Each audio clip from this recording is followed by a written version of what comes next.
Pembacaan Ikrar Pemilu Damai dipimpin KPU bersama Bawaslu serta 18 partai politik peserta Pemilu 2024.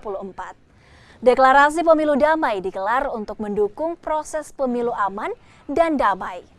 Kapolda Sulsel Setio Budi Mumpuni Harso mengatakan, daerah di Sulawesi Selatan menjadi salah satu pusat perhatian. Diperlukan kerjasama antara penyelenggara pemilu, peserta pemilu, dan aparat keamanan untuk memastikan pemilu berjalan lancar dan damai.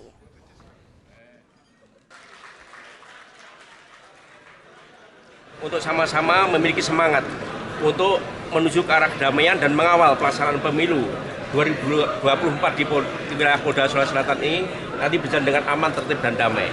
Dan tadi sudah dihadiri oleh Forkominda, tokoh agama, tokoh masyarakat, tokoh pemuda, kemudian mahasiswa, ini menyaksikan semua bahwa kita berkeinginan supaya menjamin keamanan pemilu yang akan datang 2024 ini bisa berjalan baik dan lancar, tidak ada masalah.